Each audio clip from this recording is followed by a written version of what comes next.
자, 오늘 본격적인 주제로 말씀드릴 건 철판 화덕입니다.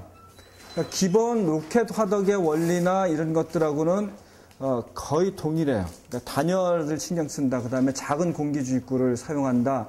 이런 것들은 동일합니다. 그런데 구조가 좀 달라요.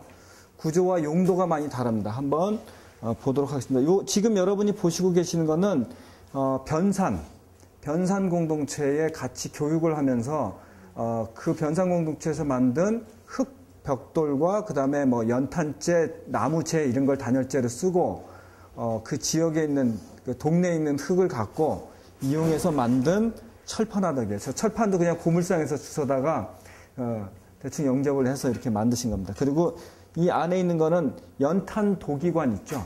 연탄 도기관으로 엘보를 만들어서 한 겁니다. 자, 이 밑에는 좀 간단히 설명드리면 밑에는 시멘트 콘크리트로 이제 기초를 만드셨어요. 기초 만드는 건 여러분 많이 해보시 똑같습니다. 자갈도랑 파고, 자갈 채우고, 그 다음에 시멘트 콘크리트 하고요. 좌대, 여기 이렇게 세 개가 놓여 있는 게 뭐냐면 시멘트 블록이에요. 블록을 세 줄로 하고, 그 다음에 블록을 다시 이렇게 놔서 좌대를 만들었어요. 근데 만약에 시멘트 블록을 여기를 안 하고 싶다 그러면 시멘트 블록을 하고 그냥 슬라브를 치면 돼요. 그럼 합판 되고 또 뭐 거푸집 만들고 복잡하니까 그렇게 안 하고 시멘트 블록을 세 줄로 쭉 대고 눕혀서 그 위에 눕혀갖고 좌대를 만들었어요. 그리고 이 밑에는 불을 넣는 게 아니라 장작 넣는 구멍이에요. 장작 넣는 구멍. 이 좌대를 만드는 방식은 아주 다양하게 여러분이 응용해서 하실 수 있는 거예요. 그러니까 적당한 자기의 그 조리 높이가 싱크대 한 70cm 정도 되잖아요. 그 정도나 뭐 그런 것들 맞추기 위해서 한 겁니다. 자, 여기를 보시면 철판 화덕의 몸체는 벽돌로 해도 되고 흙으로 해도 되고 어떤 걸로 해도 상관이 없습니다. 내가 좌대를 나무로 하고 싶어, 쇠로 하고 싶어, 상관없습니다. 그건 적절한 높이만 높여주는 거니까요. 근데 문제는 이 안에는 무조건 단열해야 된다라고 하는 거예요. 그 다음에 이 부분, 이 연소 부분, 로켓 엘보라고 하는 부분은 전에 우리가 그 강의를 통해서 소개했던 로켓 엘보의 공식들이 있죠. 화구의 크기는 크면 좋지 않다. 그 다음에 또 뭐 화구 크기의 2.5배나 3배 정도가 적당하다. 이런 것들이 다 통용이 됩니다. 그런데 철판 화덕에서는 반드시 화구 크기의 2.5배나 3배가 적용 안 돼도 됩니다. 자, 그럼 질문. 빈도련 선생님, 왜 그럴까요? 자, 여기 철판 화덕에서는 우리가 로켓 엘보 할 때 화구 크기의 화구 높이의 2.5배 정도로 연소 기둥을 만든다 이렇게 얘기했잖아요. 근데 철판 화덕에서는 꼭 그걸 지키지 않아도 돼요. 왜 그럴까요? 자, 이런 걸 아셔야 돼요. 우리가 이론은 알지만 그것이 상황이 변했어요. 어떤 거냐? 잘 보십시오. 기본적으로 이 구조예요. 이 구조예요. 이렇게 되는 구조거든요. 이 화구 높이의 2.5배나 3배 정도 높이가 제일 적당하다라고 얘기를 해요. 그런데 이때는 이 형태일 경우에요. 이 형태. 솥을 이렇게 위에 얹었을 경우에. 저거는 어때요? 철판이 넓적하잖아요. 맞습니다. 철판이 넓적하니까 어떻게 돼요? 쭉 열이 닿는 면적이 훨씬 넓어지는 거예요. 구조가 달라지는 거예요. 구조가 달라지면 연소부의 그 공식들도 다 달라지는 거예요.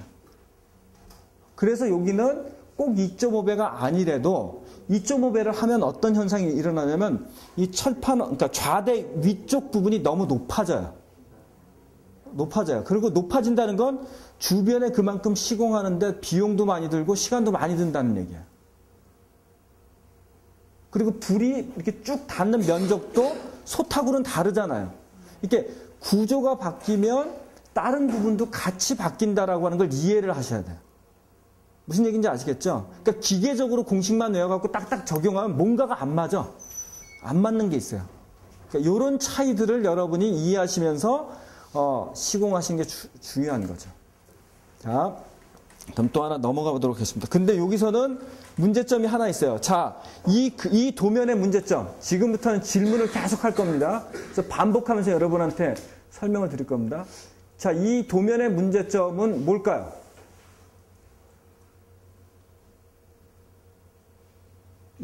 여러분이 많은 게 진짜 어떤 그 기술적 수준이 딱 돼 있다 그러면 도면 딱 보고 아 저기 어디 문제점이 있다 딱 보여야 돼요.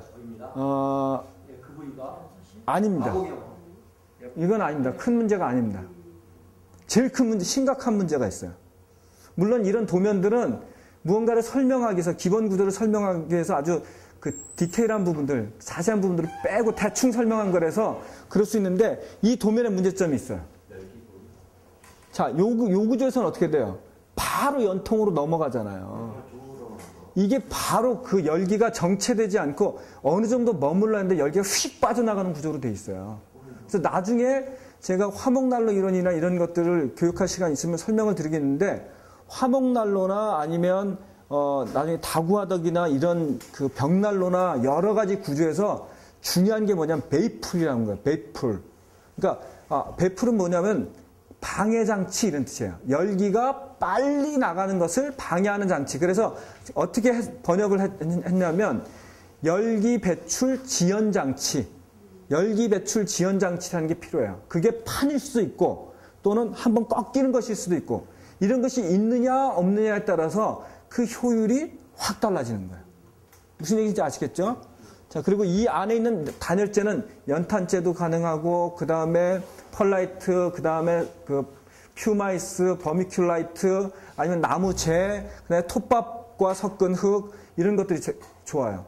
자갈이나 모래 섞으면 안 돼요. 열 빼앗습니다. 공기층이 일단 많은 것일수록 좋은 거예요. 자, 여기는 지금 보시면 남미입니다. 이 지금 여러분이 배우실 철판 화덕은 남미에서 주로 사용하는데 그림을 잘 보시면 그냥 우리가 철판 화덕은 고기나 굽고 빈대떡이나 굽고 뭐 이렇게 생각하시잖아요. 전혀 그렇지 않아요. 여러분이 생각하는 철판 화덕 이상 굉장히 고열이 납니다. 그래서 철판이 휠 정도예요. 그래서 철판을 4.5T, 그러니까 4.5T 그러면 두께를 얘기하는 거예요. 그래서 4.5mm, 5mm 이렇게 두꺼운 걸 쓰지 않으면 철판이 휙 휘어요. 얇은 거 쓰려면 스테인리스가 훨씬 열에 대한 용융 온도, 쇠가 녹는 온도가 훨씬 높아요. 그래서 스테인리스는 대신 비싸죠. 그리고 만약에 이런 철판 같은 경우를 이런 절곡서나 이런 데서 하지 말고 인터넷 뒤져보면 그 식당용으로 나와 있는 철판들을 팔아요. 아주 잘 만들어진 것들이 있어요. 그런 걸 사갖고 장착을 하셔도 돼요. 내가 뭐 이런 데 가기 싫다 그러면 용도도 굉장히 다양합니다.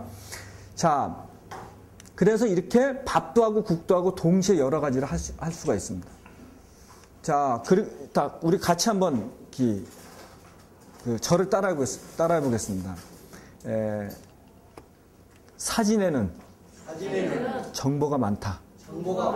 사진을 분석하자. 자, 딱 이 손 딱 드시고 자기 눈을 가리키면서 예리한 눈으로 사진 정보를 분석하자. 아주 중요합니다. 사람들이 글로만 보는데 글로는 이런 시공과 관련된 건 글로 표현하는데 아주 한계가 있어요. 그래서 사실 말하지 않는 그 언어로 표현되지 않는 사진 속에는 굉장히 많은 정보가 있습니다. 일단은 저 같으면 이런 거, 이 사람은 왜 이걸 놨을까? 이런 걸 여러분이 장인이 되겠다. 그 다음에 뭔가 기술적으로 자기 수를 높이겠다 그러면 이런 거 다 질문을 해야 돼요. 왜 놨을까? 화구, 공기량을 조절하기 위한 거예요. 자, 그 다음에 이걸 보면서는 뭘 느낄 수 있어요? 네? 이거는요, 아니에요. 잭구멍이에요. 잭구멍이에요. 나중에 재 긁어내는데요.